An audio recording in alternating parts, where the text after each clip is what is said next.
Hey everyone, welcome to K2 Crest Audiobooks Hub. I'm so excited you're here. Today, we're diving into another amazing book that's going to take us on an incredible journey. So, grab your headphones, get comfy, and let's jump right in. Let's start. Let's start the book. Educated. Introduction. Breaking the Chains of a Mountain. Tara Westover's remarkable memoir is a profound testament to the transformative and sometimes agonizing power of self-discovery. Raised completely off the grid by radical survivalist parents, she stepped into a formal classroom for the very first time at the age of 17, embarking on an incredible journey that would ultimately cost her the only family she had ever known. This narrative forces us to reflect on what we are truly willing to sacrifice in order to find our own authentic voice. It is a brilliant, heart-wrenching exploration of loyalty, identity, and the monumental courage required to forge your own path in the world. Point 1. A childhood built on scrap.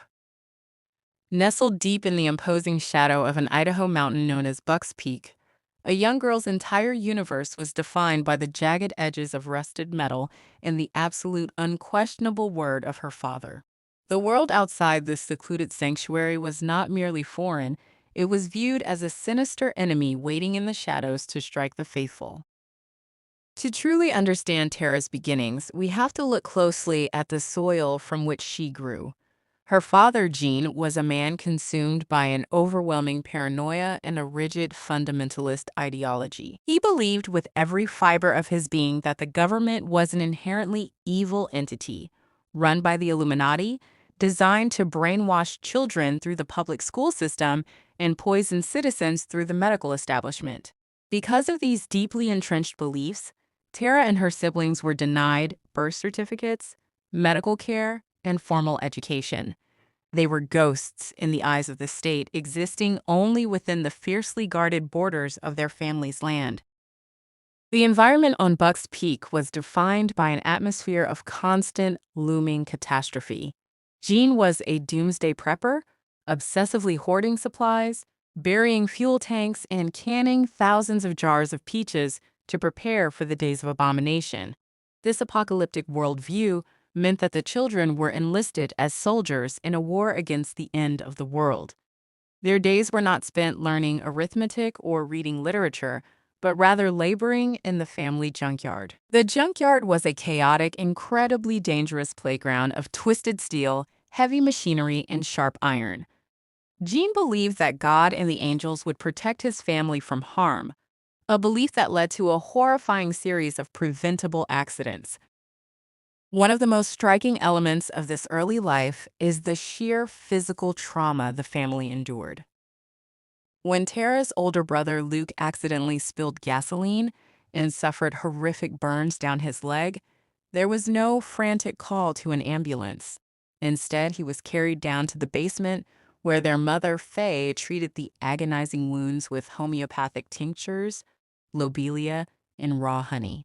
Faye had slowly transformed herself into an unlicensed midwife and an herbalist, not entirely by choice, but because Jean's absolute refusal to interact with the medical establishment demanded it. Every laceration, every concussion, and every broken bone was treated with herbs and prayer. The physical isolation of the mountain was mirrored by a profound psychological isolation. Tara grew up believing that a woman's only righteous path was to become a dutiful wife and a mother, subservient to the patriarch of the family. The stories she was told about the outside world were terrifying.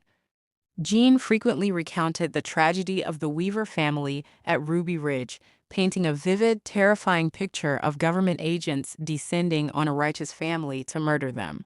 For young Tara, the world beyond the mountain was a place of slaughter and sin. Yet, despite this indoctrination, there was an undeniable, quiet curiosity blooming within her, a subtle, persistent feeling that perhaps the sky above Buck's Peak was not the only sky worth seeing. Point 2. The spark of rebellion in the dark. It takes an extraordinary kind of bravery to look around at the only life you have ever known, the only reality you have ever breathed, and realize you desperately want something else. For a young girl raised to believe her entire future was already written in the dust of a scrapyard, the simple sight of an older brother packing his bags changed the trajectory of her life forever. The first real crack in the foundation of the Westover family's isolation came from Tara's older brother, Tyler. Tyler was different from the rest of the boys. He preferred the quiet sanctuary of books and music to the deafening roar of the scrapyard's heavy machinery. When Tyler announced that he was leaving the mountain to attend college, it sent a shockwave through the family.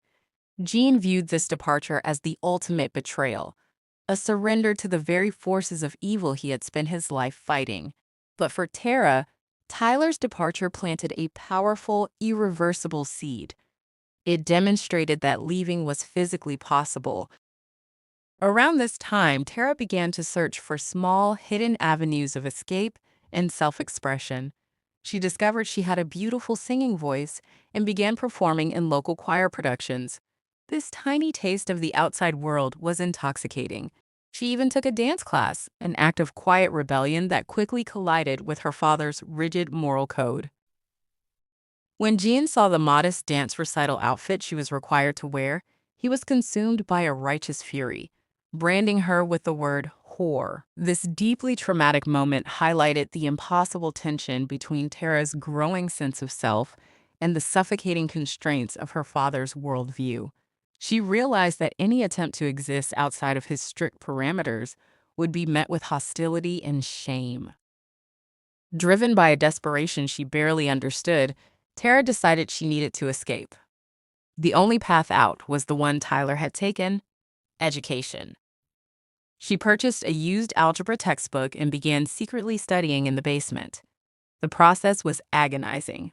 She had no teachers, no foundation, and no one to ask when the equations looked like an alien language. She had to teach herself fractions, decimals, and basic math concepts from scratch, all while hiding her efforts from a father who would see them as a betrayal. The climax of this incredible period of self-discipline was the act.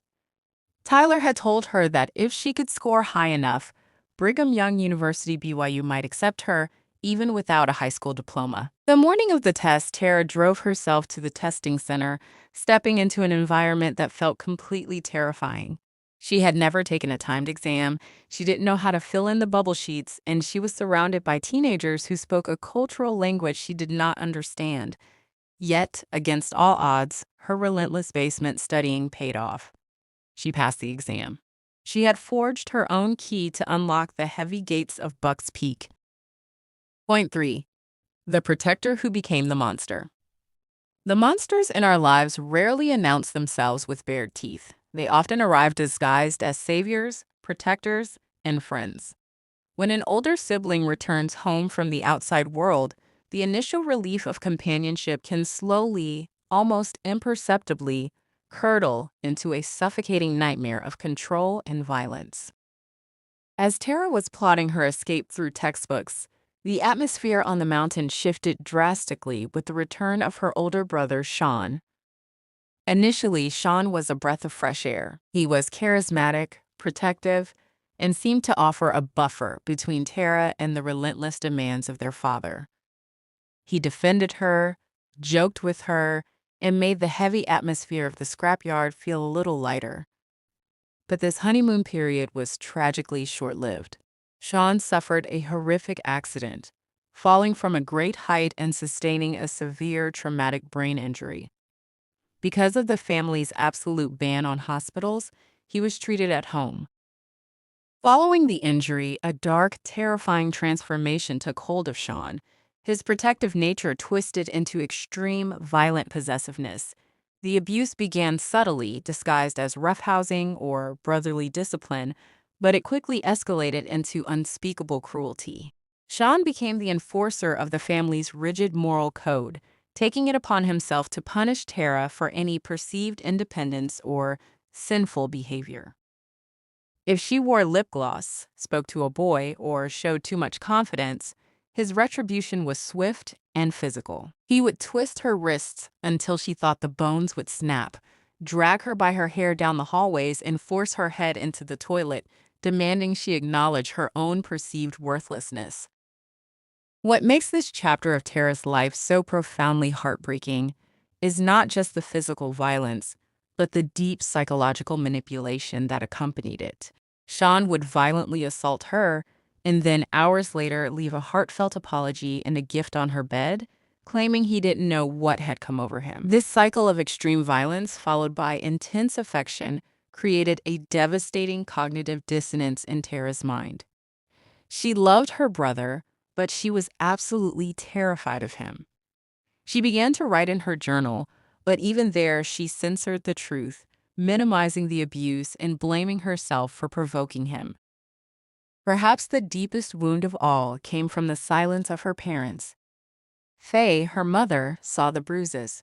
She heard the screams. Yet, bound by her own subservience to the patriarchal structure of the family, she did nothing. She looked away. This silent complicity taught Tara a devastating lesson. Her safety was not a priority, and the illusion of family harmony was more important than her physical well-being. She learned to compartmentalize the terror, burying the trauma deep within herself just to survive the days until she could finally leave for university. Point 4. Stepping off the edge of the world. Crossing the threshold of a university campus for the ordinary student is a celebrated rite of passage, but for someone who has never heard of an essay, a lecture, or a textbook, it is akin to landing on an alien planet without oxygen. The sheer overwhelming terror of the unknown can paralyze even the sharpest and most determined minds. Arriving at Brigham Young University, Tara was thrust into a world for which she was profoundly unprepared. The culture shock was immediate and dizzying. She moved into an apartment with roommates who went to movies, drank Diet Coke, and wore clothing that her father would have condemned as wicked. Tara, still carrying the heavy, judgmental voice of her father in her head, initially viewed these girls with suspicion and righteous judgment. But soon that judgment turned into a deep, isolating sense of inadequacy. She didn't know how to use a standard washing machine, she didn't know that soap was required to wash dishes, and she had absolutely no understanding of basic social norms. The classroom proved to be an even more terrifying battlefield. In her first art history lecture, Tara raised her hand and asked a question that would haunt her for years. Looking at a word on the projector screen, she earnestly asked the professor what it meant. The word was Holocaust. The entire lecture hall fell into a stunned, icy silence. The professor, believing she was making a deeply offensive anti-Semitic joke, stared at her in disgust. It wasn't until Tara went back to her apartment and looked the word up on a rudimentary internet connection that she realized the magnitude of her ignorance. She had lived her entire life completely unaware of one of the most significant and horrific events in modern human history. This moment shattered her. It was a brutal awakening to the fact that her father's version of the world was not just narrow, it was entirely fabricated. Beyond the academic struggles, Tara faced crushing poverty and severe health issues. She was working grueling hours as a janitor to pay for her schooling, barely eating to save money. When a rotting tooth began to cause her agonizing, blinding pain, she refused to go to a dentist, partially because she couldn't afford it, but mostly because she still deeply feared the medical establishment. She pushed herself to the absolute brink of physical and mental collapse. It was during this dark period that the local church bishop intervened. Recognizing her desperate situation, he urged her to apply for a government Pell Grant. To Tara, taking government money was a direct violation of her father's core beliefs. It was inviting the Illuminati into her life.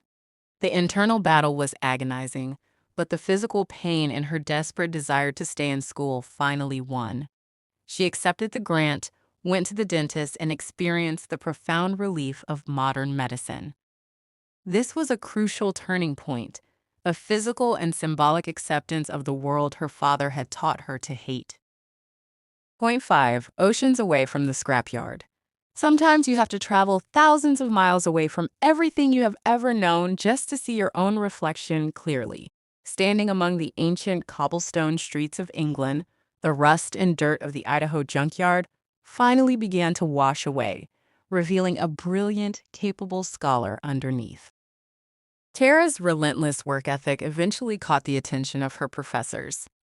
Despite her massive educational deficits, her raw intelligence and her unique, unvarnished way of analyzing historical texts made her stand out. She was encouraged to apply for a highly competitive study abroad program at Cambridge University in England. The very idea seemed absurd to her, a girl from a scrapyard walking the same halls as Isaac Newton and Charles Darwin. Yet she was accepted. Arriving at Cambridge was a second, completely different kind of culture shock. The breathtaking architecture, the intellectual rigor, and the sheer weight of history intimidated her deeply. She felt like an imposter, a feral child wearing a scholar's clothes. She was assigned to work with Dr. Carey, an esteemed and demanding professor. During one of their early sessions, Tara submitted an essay that she felt was inadequate. Dr. Carey looked at her and delivered a line that would fundamentally alter her self-perception. "You are not fool's gold, shining only under a particular light. Whomever you become, whatever you make yourself into, that is who you always were." This mentorship at Cambridge was the true beginning of Tara's intellectual liberation. Dr. Carey introduced her to the concepts of positive and negative liberty, helping her understand that freedom isn't just the absence of physical chains, but the presence of the ability to take control of one's own mind. As she immersed herself in the study of history, reading about the civil rights movement, feminism, and global politics, she began to deconstruct her past. She realized that her father's teachings were not the absolute truth of the universe, but rather one man's deeply flawed, desperately fearful perspective. The physical distance from Buck's Peak allowed her the mental space to breathe. For the first time in her life, she wasn't waiting for the next catastrophe or bracing herself for her brother's violence. She was simply a student. Her academic prowess flourished in this environment of safety and encouragement. She eventually applied for and won the prestigious Gates Cambridge Scholarship, securing her funding to return to England for graduate school. She was no longer just escaping her past, she was actively building a magnificent future. Point 6. The inevitable collision of two lives. We often harbor a quiet dream of returning to our roots triumphantly, bringing our newfound wisdom back to the people we love. But when the soil you grew from is deeply toxic, going home can threaten to destroy everything you have so painstakingly built. The collision between a newly expanded mind and the rigid, unyielding dogma of the past is almost always violent. Armed with new confidence and a broader understanding of the world, Tara traveled back to Buck's Peak for a visit. She desperately wanted to bridge the gap between her two worlds. She wanted to be a Cambridge scholar and a beloved daughter of the mountain. However, the reality of her home had not changed. In fact, the darkness had only deepened. Sean had married a young woman named Emily, and Tara quickly realized that he was subjecting his new wife to the same terrifying cycle of psychological and physical abuse that he had inflicted on her. The simmering tension reached a horrifying climax during a snowy evening. In a fit of rage, Sean handed Tara a bloody knife, a deeply menacing gesture that signaled a level of physical threat she could no longer ignore. Terrified, she locked herself in a bathroom, realizing with crystal clarity that her life was in genuine danger. This was the moment the illusion of family loyalty finally broke. Tara knew she could no longer remain silent. She reached out to her older sister Audrey, who revealed that she too had been horribly abused by Sean. Together, they agreed that they had to confront their parents and stop the cycle of violence. However, when the moment of confrontation arrived, the family dynamic proved too powerful to break. When Tara finally spoke the truth to her parents about Sean's abuse, the reaction was not horror or protection, but immediate, aggressive denial. Jean and Faye refused to believe her. They accused Tara of being influenced by the devil, claiming that her secular education had poisoned her mind and turned her against her own family. The ultimate betrayal came when Audrey, buckling under the intense pressure and fear of being ostracized by the family, retracted her statements and sided with their parents. Tara was left entirely alone, standing against the united front of her family's denial. The gaslighting was so intense and so unified that Tara actually began to question her own sanity.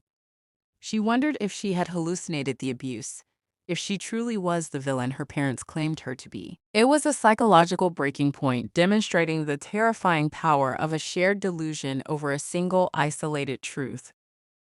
Point 7. A pilgrimage to save a lost soul. There is a unique, suffocating kind of heartbreak in realizing that the people who claim to love you the most are also the ones most fundamentally incapable of understanding you. When parents cross continents not to celebrate their child's incredible achievements, but to exorcise her perceived demons, the final fraying thread of family inevitably snaps. Following the disastrous confrontation, Tara returned to her academic life, eventually securing a fellowship at Harvard University. On paper, she was achieving the pinnacle of academic success, but internally she was falling apart. The trauma of the family rupture was eating her alive. In a final, desperate attempt to save her soul, Jean and Faye traveled across the country to visit her in Massachusetts. They did not come to see Harvard or to celebrate her fellowship. They came on a religious pilgrimage to bring her back to the mountain. The visit was deeply uncomfortable and filled with an overwhelming sense of dread. The climax occurred in Tara's apartment, where Jean presented her with an absolute ultimatum. He told her that she was possessed by evil spirits and that he needed to lay his hands on her head to cast out the devil. If she allowed this, she could be welcomed back into the family fold. If she refused, she would be cast out forever. This was the ultimate test of Tara's education and her newly forged identity. To submit to her father's blessing would be to erase everything she knew to be true. It would mean accepting that Sean's violence was acceptable, that her memories were false, and that her own mind could not be trusted. With agonizing clarity, Tara refused. She looked at her parents, the people who had given her life, and chose her own reality over their comforting delusion. The aftermath of this decision was catastrophic. After her parents left, Tara suffered a profound mental breakdown. The guilt and the grief of losing her family paralyzed her. She stopped attending classes, stopped submitting her academic work, and spent days wandering the streets of Boston or staring blankly at the television. She experienced severe panic attacks, her body physically shutting down from the overwhelming trauma of abandonment. She had won her freedom, but the price she paid was the absolute loss of her origin. She had to navigate the terrifying reality of being entirely untethered in the world. Point 8. The conclusion. Healing is rarely a linear path. It is a messy, quiet, and profoundly difficult process of rebuilding a house from the foundation up after a devastating storm has leveled it. In the end, the accumulation of prestigious degrees and accolades means very little compared to the profound, unshakable ownership of one's own mind. The final phase of Tara's journey is not about achieving sudden magical happiness, but about finding a way to live with the profound losses she had endured. Through the support of friends, the structure of her academic work, and her own immense internal strength, she slowly began to pull herself out of the darkness of her mental breakdown. She completed her PhD, writing a brilliant dissertation on intellectual history, proving once and for all that she belonged in the academic world she had fought so hard to enter. But the truest education she received was not found in the libraries of Cambridge or Harvard. Her true education was the agonizing process of learning to trust herself. She had to learn how to separate the voice of her father from her own internal monologue. She had to accept that it is possible to deeply love people who are fundamentally toxic to your well-being, and that establishing boundaries is not an act of malice, but an act of necessary self-preservation. Today, Tara is estranged from half of her family, her parents and the siblings who remain strictly loyal to the mountain's ideology. However, she maintains loving relationships with the siblings who also chose to leave and seek their own education. She no longer views her past as a simple tragedy, nor does she view her family as one-dimensional villains. She understands the deep fear that drives her father and the complex subservience that traps her mother. When we look at the entirety of Tara Westover's story, we are left with a powerful redefinition of what it means to be educated. Education is not merely the process of accumulating facts, passing exams, or securing impressive titles. It is the arduous, often painful process of gaining the perspective necessary to see your life from the outside. It is the ability to break free from the narratives written for you by others, whether by your family, your culture, or your society, and to pick up the pen to write your own story. Tara lost the mountain, but in doing so, she gained the entire world, and most importantly, she gained herself. Thank you for listening. If this touched your heart, don't forget to like, subscribe, and share. If it healed you even a little, send it to one person you love. This is K2 Crest Audiobooks Hub. Come back again.